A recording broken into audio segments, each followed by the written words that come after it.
Om Swastiastu, Om Anu Badrah Kertawiyantu Swata.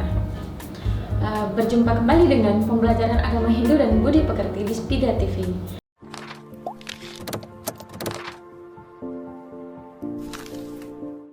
Perkenalkan, nama Ibu adalah Sri Handayani, bisa dipanggil dengan Bu Sri. Di sini Ibu akan menjelaskan materi tentang Panca Mahabhuta.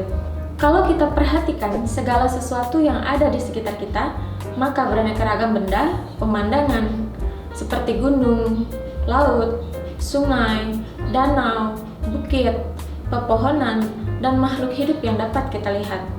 Kesemuanya itu merupakan isi dari alam semesta atau buana agung yang dapat menimbulkan sebuah pertanyaan yang selalu menggelitikkan kita, yaitu dari manakah asal mula segala sesuatu yang ada di alam semesta ini, dan lebih sederhana lagi, dari mana asal mula alam semesta yang dikenal dengan buana agung dalam agama Hindu. Sejauh ini, sains dan ilmu pengetahuan modern telah mempelajari segala sesuatu yang ada dalam alam raya ini atau buana agung dari berbagai aspek, tapi belum dapat menjawab pertanyaan sederhana tersebut. Telah dikemukakan oleh berbagai macam teori, dari teori tentang terbentuknya alam semesta seperti teori Big Bang, generatio spontania, dan lain-lain. Itu juga belum bisa menjawab pertanyaan dari asal mula alam semesta ini tercipta. Dalam keyakinan agama Hindu, alam semesta atau alam raya ini dikenal dengan sebutan buana agung, yang di dalamnya terdapat berjuta-juta bintang, planet, matahari, bulan, dan yang lainnya. Salah satu planet yang paling dekat dan yang paling penting untuk kita ketahui adalah Bumi, karena di Bumi itu terdapat makhluk hidup yang ada di dalam agama kita, itu disebut dengan buana alit. Menurut para ahli agama, para maharsi menceritakan di dalam kitab suci Weda bahwa alam semesta ini diciptakan oleh Tuhan yang bergelar Brahman. Brahman inilah yang dipandang oleh umat Hindu sebagai yang agung dan yang maha mulia. Dari yang agung inilah muncul alam semesta ini, dan beliaulah sebagai pelindung. Atas kehendak beliau pun dunia ini atau bumi ini akan mengalami kehancuran atau pralaya. Adapun tujuan Brahman atau Tuhan menciptakan alam semesta ini adalah sebagai tempat hidup, terutama makhluk hidup yang ada di dalamnya, agar dapat menikmati kehidupan di dalam alam semesta ini. Buana agung terdiri atas dua kata, yaitu buana dan agung. Buana artinya adalah alam, jagat raya, dunia, loka, sedangkan agung artinya adalah besar. Jadi buana agung ini adalah alam yang besar atau alam semesta yang sering disebut dalam agama Hindu adalah makrokosmos. Sedangkan buana alit terdiri atas dua kata juga, yaitu buana dan alit. Buana artinya alam dan alit artinya adalah kecil. Jadi buana alit itu merupakan alam yang kecil. Yang dimaksud dengan alam yang kecil adalah makhluk hidup yang tinggal di dalam bumi atau alam semesta kita. Salah satu contohnya adalah manusia, hewan, dan tumbuh-tumbuhan. Nah, buana agung dan buana alit ini memiliki unsur yang sama, yaitu sama-sama dibentuk oleh unsur Panca Mahabhuta. Buana agung dulunya itu tidak ada, kemudian ada, kemudian tidak ada kembali, dan demikian pula seterusnya. Disebut masa Brahma Dewa atau masa Sresti ketika alam semesta ini diciptakan atau mulai mengada, atau sering disebut dengan siang hari Dewa Brahma. Nah, kemudian disebut Pralaya atau masa Pralaya atau Brahmanata saat alam semesta ini tidak ada, atau yang sering disebut adalah malam hari Dewa Brahma. Di dalam kitab suci agama Hindu diceritakan bahwa alam semesta diciptakan, dimusnahkan, dan dibuat kembali sesuai dengan siklus yang berputar abadi. Nah, siklus tersebutlah yang disebut dengan kalpa atau masa 1000 yuga. Nah, dalam kosmologi Hindu, alam semesta berlangsung selama satu kalpa dan setelah itu dihancurkan oleh unsur api atau unsur air. Pada saat itu, Brahma istirahat selama satu malam yang namanya sepanjang satu hari baginya. Proses tersebutlah yang disebut dengan pralaya. Dan hal tersebutlah diulang-ulang selama 100 tahun bagi Brahma atau 311 triliun tahun bagi manusia yang merupakan umur dari Brahma. Menurut pandangan umat Hindu, alam semesta kita sedang berada pada tahun ke-51 bagi Brahma atau 155 triliun tahun yang telah berlangsung semenjak Brahma lahir. Setelah Brahma melewati usianya yang ke-100, siklus yang baru dimulai lagi dan segala ciptaan yang sudah ada dimusnahkan, setelah itu diciptakan kembali. Proses inilah yang merupakan siklus abadi yang terus berulang-ulang dan tidak akan pernah berhenti. Masa hidup Brahma dibagi setiap siklus Mahayuga. Yuga ini terdiri dari 4 bagian, yang mana bagian tersebut merupakan zaman yang memiliki karakter yang berbeda-beda. Mahayuga memiliki 71 divisi dan setiap divisi merupakan 14 manwantara atau 1000 tahun. Nah, setiap Mahayuga berlangsung selama 4.320.000 tahun dan manwantara itu adalah siklus dari Manu, yaitu leluhur manusia menurut kepercayaan Hindu. Dalam ajaran agama Hindu, Purusa dan Prakriti merupakan 2 unsur pokok yang terkandung di dalam setiap materi di alam semesta. Purusa dan Prakriti ini merupakan unsur yang bersifat kekal, halus, dan tidak dapat dipisahkan. Purusa adalah unsur yang bersifat kejiwaan, sedangkan Pradana atau Prakriti merupakan unsur yang bersifat kebendaan atau material.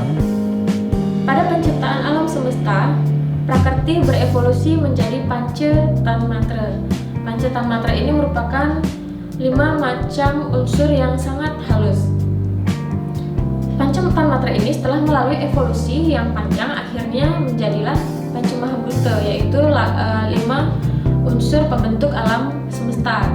Yang salah satu contohnya adalah Pertiwi, Teja, Apa, Bayu, dan Akasa.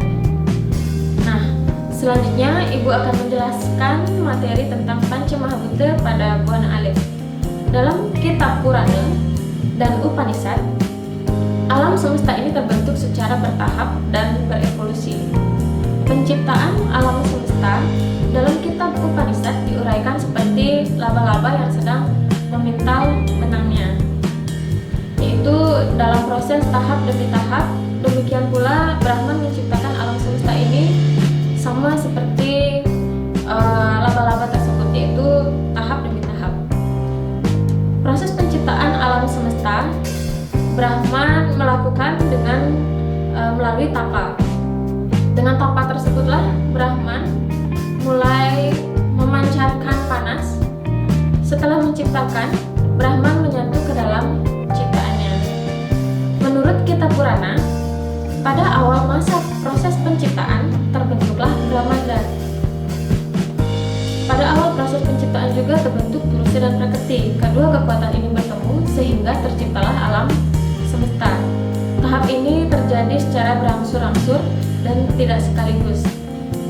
Setelah Ida Sang Hyang Widi menciptakan alam semesta atau Buana Agung, maka berkehendaklah beliau mengisi isinya, yaitu manusia, hewan, dan tumbuh-tumbuhan. Makhluk yang diciptakan dari makhluk yang paling rendah sampai makhluk yang paling tinggi. Nah, makhluk hidup yang diciptakan oleh Tuhan Yang Maha Esa setelah terciptanya alam semesta ini dibagi menjadi 3 kelompok, yaitu kelompok Eka Pramana. Kelompok Eka Pramana ini merupakan kelompok makhluk hidup yang memiliki satu kekuatan dalam hidupnya, yaitu hanya memiliki bayu saja. Nah, makhluk ini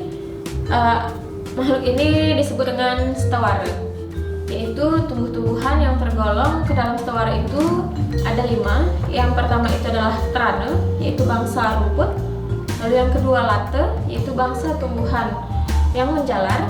Lalu yang ketiga taru, yaitu bangsa semak dan bangsa pepohonan. Lalu yang keempat itu gulma, yaitu bangsa pohon yang bagian luar dari pohon yang bersangkutan berkayu keras dan kemudian bagian dalamnya berongga. Lalu yang kelima yaitu jangkamo, yaitu jangkamo ini merupakan bangsa tumbuhan yang hidupnya menopang pada pohon lain. Lalu yang kedua kelompok dwi permana. Kelompok dwi permana merupakan kelompok makhluk hidup yang di dalamnya memiliki 2 kekuatan, yaitu bayu dan sabda. Yang tergolong ke dalam kelompok yang memiliki dwi permana ini adalah makhluk yang tergolong ke dalam satwa, satu atau hewan. Nah, yang tergolong ke dalam satu atau hewan itu dibagi menjadi 3 bagian. Yang pertama itu adalah swadaya. Swadaya ini merupakan bangsa binatang yang bersel satu. Lalu yang kedua andaya. Andaya merupakan bangsa binatang yang bertelur. Dan yang ketiga adalah jarayuda. Jarayuda ini merupakan bangsa binatang yang menyusui. Lalu yang ketiga kelompok tripermanen. Kelompok tripermanen ini merupakan makhluk hidup yang memiliki 3 kekuatan di dalam hidupnya, yaitu bayu, sabda, dan idep. Nah, ketiga kekuatan ini dimiliki oleh makhluk hidup yang disebut dengan manusia. Manusia yang paling sempurna karena memiliki pikiran. Dari pikiranlah mereka bisa berbuat, mereka bisa berbicara dan menentukan dari apa yang mereka perbuat. Nah, manusia ini dapat diklasifikasikan menjadi 3. Yang pertama itu adalah narumarga. Narumarga ini merupakan manusia binatang. Lalu yang kedua womana, yaitu manusia kerdil. Dan yang ketiga jatma. Jatma ini merupakan manusia yang paling sempurna. Manusia sebagai makhluk yang tertinggi, kelahirannya mengalami siklus yang sangat panjang.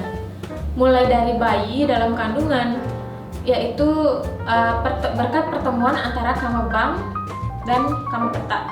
Kamepeta atau sukle dan kamebang atau swanita. Kamepeta atau sukle adalah sel laki-laki atau sperma yang disimbolkan dengan Sang Hyang Semara. Sedangkan kamebang atau swanita adalah sel wanita atau sel telur atau ovum yang sering disebut, yaitu yang disimbolkan dengan Dewi Ratih. Dalam lontar Agastya Prana, pertemuan antara kamepeta dengan kamebang ini disebut dengan Sang Ajur Sulang. Sampai akhirnya terciptalah zigot, sehingga zigot tersebut mengalami proses pertumbuhan dalam rahim ibu sehingga terbentuklah dan lahirlah seorang bayi atau buana alit. Mula-mula yang muncul pertama adalah cita atau alam pikiran yang sudah mulai dipengaruhi triguna, yaitu satwam, rajas, dan tamas. Kemudian tahap selanjutnya terbentuklah tri antahkarana yang terdiri dari yang pertama itu adalah budi itu adalah naluri, lalu yang kedua manah atau akal pikiran, dan yang ketiga adalah ahamkara atau rasa ego. Kemudian selanjutnya muncullah panca budindriya dan panca karmendriya yang disebut juga dengan dasendriya atau 10 indriya. Nah, 10 indriya inilah yang dibagi menjadi 2. Yang pertama itu adalah panca budindriya dan yang kedua panca karmendriya. Panca budindriya terdiri dari yang pertama srotendriya, yaitu rangsangan pendengar yang terdapat pada telinga. Lalu yang kedua tuakindriya, yaitu rangsangan peraba, yaitu indera pada kulit. Dan yang ketiga caksuindriya, yaitu rangsangan penglihatan, yaitu terdapat pada mata.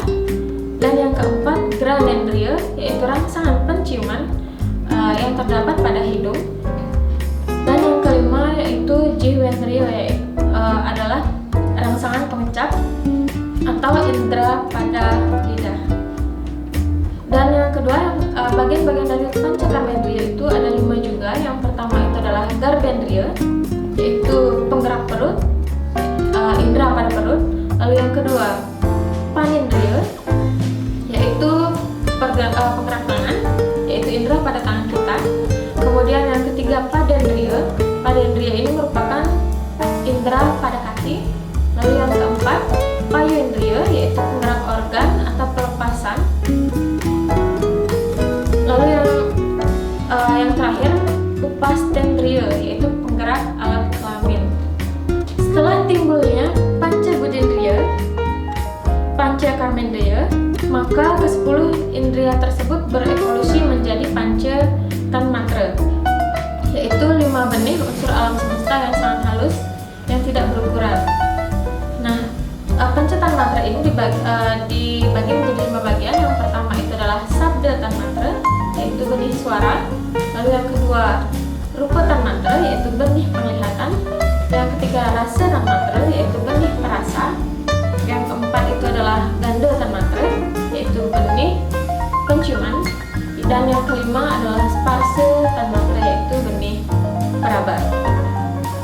Nah, kemudian panca tanmatra ini berevolusi menjadi unsur-unsur benda material nyata. Unsur-unsur tersebut disebut dengan panca mahabhuta atau 5 macam unsur pembentuk alam semesta. Kelima unsur tersebut adalah yang pertama pertiwi, itu merupakan unsur zat padat.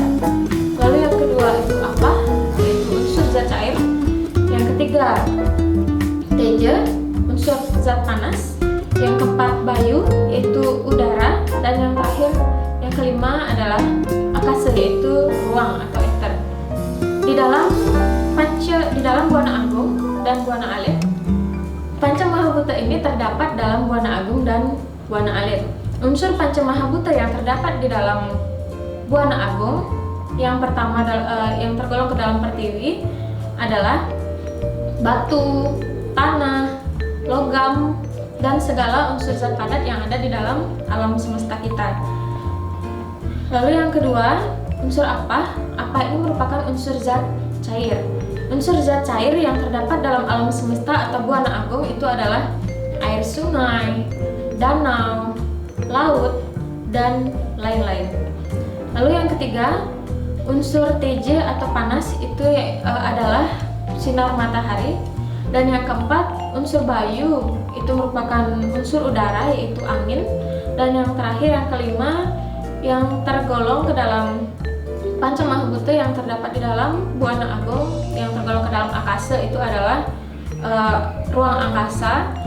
Dan yang berikutnya, unsur panca mahabhuta yang terdapat di dalam Buana Alit itu juga ada 5. Yang pertama, pertiwi, yang tergolong ke dalam pertiwi adalah kuku, tulang, segala unsur zat padat yang ada di dalam tubuh kita. Itulah yang tergolong ke dalam pertiwi. Lalu yang kedua, unsur zat cair yang disebut dengan apa? Segala unsur zat cair yang ada dalam tubuh kita itu disebut dengan apa? Yang contohnya adalah darah, air keringat, air kencing, dan lain-lain. Lalu yang ketiga, unsur teja yang ada dalam Buana Alit atau tubuh kita itu adalah suhu panas atau hawa badan kita. Dan yang keempat, bayu, udara yang terdapat di dalam tubuh kita, yaitu udara misalnya kentut dan lain-lain. Dan yang terakhir yaitu yang kelima, akasa, yang tergolong ke dalam akasa atau unsur ruang yang ada dalam tubuh kita adalah yang tergolong ke dalam akasa dalam tubuh kita, yaitu segala rongga yang ada dalam tubuh kita, misalnya rongga dada, rongga telinga, rongga tenggorokan, dan lain-lain. Panca mahabhuta ini berbentuk paramanu atau benih yang lebih halus daripada atom. Pada saat penciptaan, panca mahabhuta bergerak dan mulai menyusun alam semesta dan mengisi kehampaan. Setiap planet dan benda langit tersusun dari kelima unsur tersebut. Namun, kadangkala ada salah satu unsur yang mendominasi, seperti unsur teja, misalnya mendominasi menjadi matahari, sedangkan bumi didominasi pertiwi dan apa? Unsur Pancamahabhuta juga disebut sebagai kekuatan yang memiliki sifat Bhuta Dewa atau kekuatan Anglurah sebagai penguasa dan penjaga para dewa, yaitu sebagai berikut. Yang pertama itu adalah Pertiwi, bermanifestasi sebagai Ratu Anglurah tangkap langit. Kemahakuasaannya sebagai lurah atau pepatih Ida Sahyang Wisesa atau menjadi sedahan tugu di Lebuh depan rumah kita. Beliaulah yang memiliki kemahakuasaan sebagai dewa binatang peliharaan dan sebagai sedahan sawah. Lalu yang kedua, Teja. Teja bermanifestasi sebagai Ratu Anglurah Wayahan Tepe yang memiliki kemahakuasaan menjadi kekuatan gunung, hutan, tempat angker, dan simpang empat atau Chatuspata. Beliaulah yang menjadi lurah atau pepatih Sang Hyang Reke dan bersama tempat suci di pekarangan rumah. Lalu yang ketiga, Apah. Apah ini bermanifestasi sebagai Ratu Anglurah Made Jalalung yang berkuasa sebagai sedahan tumbuh-tumbuhan dan pohon besar yang angker. Beliaulah yang menjadi pepatih di Merajan dan beristana pada bangunan tugu Merajan atau pura.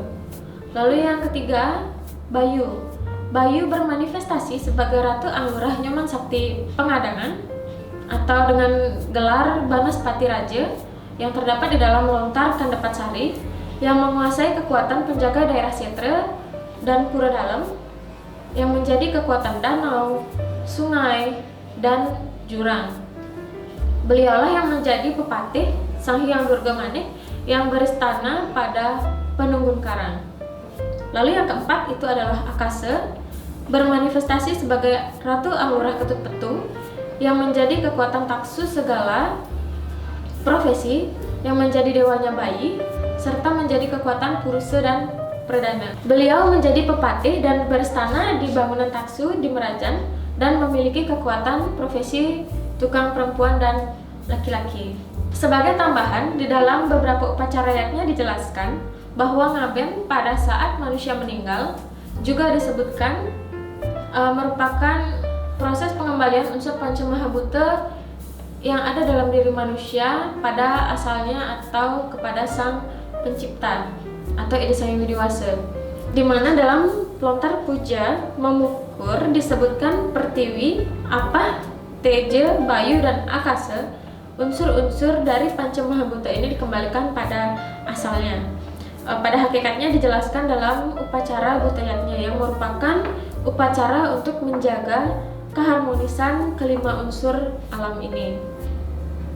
Nah, berikutnya Ibu akan menjelaskan materi tentang struktur alam semesta. Alam semesta ini terdiri dari dua lapisan, yaitu lapisan atas dan lapisan bawah. Lapisan atas itu disebut dengan Saptaloka dan lapisan bawah disebut dengan Saptapetala. Berikut ini penjelasannya. Menurut agama Hindu, bagian alam semesta ini terdiri dari 7 lapisan. 7 lapisan tersebut dikenal dengan istilah Saptaloka atau 7 alam. Burloka adalah lapisan yang paling bawah tempat bumi berada. Lalu yang kedua, Burloka adalah lapisan alam di atasnya yang didiami oleh para raksasa. Yang ketiga, Swaloka atau Swargaloka atau surga adalah kediaman para dewa yang dipimpin oleh Dewa Indra. Yang berikutnya adalah Mahaloka adalah kediaman Resi Brigu. Lalu yang berikutnya adalah Janaloka, yaitu kediaman Saptarsi, dan Tapaloka merupakan kediaman ras makhluk yang disebut dengan Waragi. Satyaloka atau Brahmaloka merupakan kediaman dari penguasa alam semesta ini, yakni Dewa Brahma. Sedangkan lapisan alam semesta atau lapisan bawah alam semesta yang disebut dengan Saptapetala, menurut agama Hindu terdapat 7 lapisan alam bawah yang dihuni oleh makhluk dengan unsur Saptapetala yang terdiri dari Atala, Witala, Sutala, Talatala, Mahatala, dan Rasatala. Atala identik dengan Mahamaya. Witala dipimpin oleh manifestasi yang disebut dengan Hatakeswara. Sutala dipimpin oleh Raksasa Bali. Talatala dipimpin oleh Maya. Mahatala merupakan kediaman dari ular raksasa, dan yang Rasatala dihuni oleh para Ditya, dan Patala dipimpin oleh Basuki atau Raja para Naga. Planet-planet Naraka atau Neraka berada di Patala. Dengan demikian, satu alam semesta menurut Veda terdiri dari 14 lapisan alam. Setelah itu, Ibu akan membahas materi tentang hubungan antara Buana Agung dan Buana Alit. Manusia dan alam semesta memiliki kesamaan unsur-unsur pembentuknya. Jika alam di sekitar manusia kita mengalami perubahan, maka manusia juga harus mengalami perubahan sehingga antara manusia dengan alam dapat menyelaraskan diri. Manusia yang mampu menyelaraskan diri dengan alam yaitu dengan cara menjaga kesehatan dirinya. Sedangkan jika manusia tidak bisa menyelaraskan diri, akan menyebabkan terjadinya ketidakseimbangan dalam diri kita. Misalnya seperti kita sakit, stres, kondisi tidak fit, dan yang lain-lain. Alam semesta atau Buana Agung atau dapat disebut dengan makrokosmos dengan manusia atau yang sering disebut dengan Buana Alit atau mikrokosmos memiliki hubungan yang sangat erat. Yang pertama yaitu sama-sama diciptakan oleh Ida Sang Hyang Widi-Wasa. Lalu yang kedua, Buana Agung dan Buana Alit memiliki unsur yang sama, yaitu sama-sama dibentuk oleh unsur Panca Mahabhuta. Lalu yang ketiga, Buana Agung dan Buana Alit dalam kehidupan ini saling melengkapi. Alam memberikan kebutuhan manusia dan manusialah yang bertugas untuk menjaga alam. Nah, hal tersebut terdapat dalam ajaran agama Hindu yang disebut dengan Trihita Karana, yaitu menjaga hubungan yang harmonis antara manusia dengan Tuhan atau Sang Pencipta. Lalu yang kedua, menjaga hubungan yang harmonis antara sesama manusia, dan yang ketiga, menjaga hubungan yang harmonis antara manusia dengan lingkungan. Yang keempat, Buana Agung dan Buana Alit itu saling mempengaruhi sebab memiliki unsur yang sama. Misalnya seorang manusia yang tinggal di daerah unsur yang cairnya tinggi perlu menyesuaikan dengan alam, karena jika tidak, manusia tersebut tidak akan mampu beradaptasi. Nah, tadi kan sudah Ibu jelaskan antara hubungan Buana Agung dengan Buana Alit. Jadi sekarang Ibu akan menjelaskan bagaimana cara kita untuk menyelaraskan diri dengan alam. Nah, ada beberapa yang harus kita lakukan anak-anak, yaitu yang pertama dengan melaksanakan upacara yatnya pada Raina Tumpa. Nah, istilah kata tumpa ini terdiri dari bahasa Kawi yaitu tu dan pa. Tu itu artinya adalah keluar atau selesai, sedangkan pa itu artinya adalah pendek atau akhir. Jadi tumpak kemudian menjadi kata tumpak, tupak itu menjadi kata tumpak yang artinya adalah hari yang selesai atau berakhir semuanya. Nah, dalam hal ini akhir yang dimaksud tersebut adalah akhir dari Pancawara, akhir dari Saptawara, dan akhir dari buku. Ketiganya tersebut bertemu dalam satu hari atau tanggal. Maka dalam sistem kalender Bali itu ada 6 jenis tumpak, yaitu yang pertama tumpak landap. Tumpak landap yang diberikan upacara itu adalah benda-benda tajam. Yang dipuja adalah Betara Siwa dalam manifestasinya sebagai Sang Hyang Pasupati. Lalu yang kedua, tumpak wariga atau tumpak pengatak. Yang diupacarakan, yang dibuatkan upacara adalah tumbuh-tumbuhan. Yang dipuja adalah Sang Hyang Sangkara. Lalu yang ketiga, tumpak kuningan merupakan upacara, yaitu turunnya Ida Sang Hyang Widi-Wasa, Tuhan Yang Maha Esa, para dewa dan para pitara ke dunia untuk melimpahkan karunia-Nya yang berupa kebutuhan pokok, sehingga pada hari itu dibuatlah nasi kuning sebagai lambang kemakmuran dan dihaturkan yatnya tersebut sebagai ucapan terima kasih kita dan suksmaning idap kita sebagai manusia karena telah menerima anugerah dari Ida Sang Hyang Widi-Wasa yang berupa bahan-bahan sandang dan pangan. Lalu yang keempat, tumpak kerulut. Tumpak kerulut ini yang diupacarakan adalah gamelan. Yang dipuja adalah Sang Hyang Iswara. Tumpak uyi atau tumpak kandang merupakan upacara untuk hewan dengan tujuan memberikan wujud rasa kasih sayang serta ungkapan rasa terima kasih kepada hewan peliharaan kita atau ternak Yang dipuja adalah Sang Hyang Rare Angon sebagai manifestasi dari Dewa Siwa. Pada hari raya yang keenam adalah Tumpak Wayang. Yang dibuatkan upacara adalah wayang atau arce. Yang dipuja pada hari raya Tumpak Wayang itu adalah Sang Hyang Iswara. Kita kembali lagi pada beberapa upaya yang harus kita lakukan untuk menyelaraskan diri dengan alam, dengan cara yang kedua yaitu melestarikan alam, lalu yang ketiga dengan menjaga kebersihan, dan yang keempat memanfaatkan isi alam dengan baik.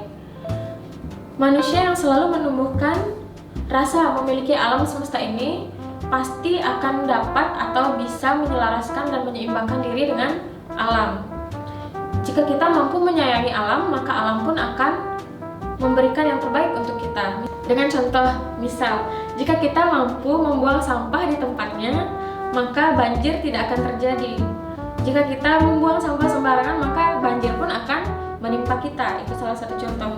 Lalu yang kedua, jika seandainya kita ketika memancing menggunakan dengan pukat harimau, maka semua ekosistem laut akan hancur atau rusak, dan kita pun akan menikmati ikan yang beracun. Itu salah satu contoh. Seperti yang tertera dalam kitab suci Bhagavad Gita bab 18 sloka 5 yang menyatakan yatnya dana tapah karma na tyajam karyam evatat yatnya danam tapas saiwa pawanani manishinam, yang artinya adalah perbuatan korban suci, sedekah itu tidak boleh kita tinggalkan. Korban suci, sedekah, dan yatnya itu tidak boleh kita tinggalkan. Dan kegiatan ini harus terus kita lakukan karena yatnya itu merupakan upacara korban suci, sedekah dan tapa brata merupakan penyucian bagi mereka yang bijaksana agar terhindar dari bencana. Nah, sekian pembahasan dari Ibu. Jika ada yang ditanyakan, silahkan hubungi Ibu melalui WA atau media sosial. Suksema, Ibu akhiri dengan Parama Santi. Om Santi, Santi, Santi.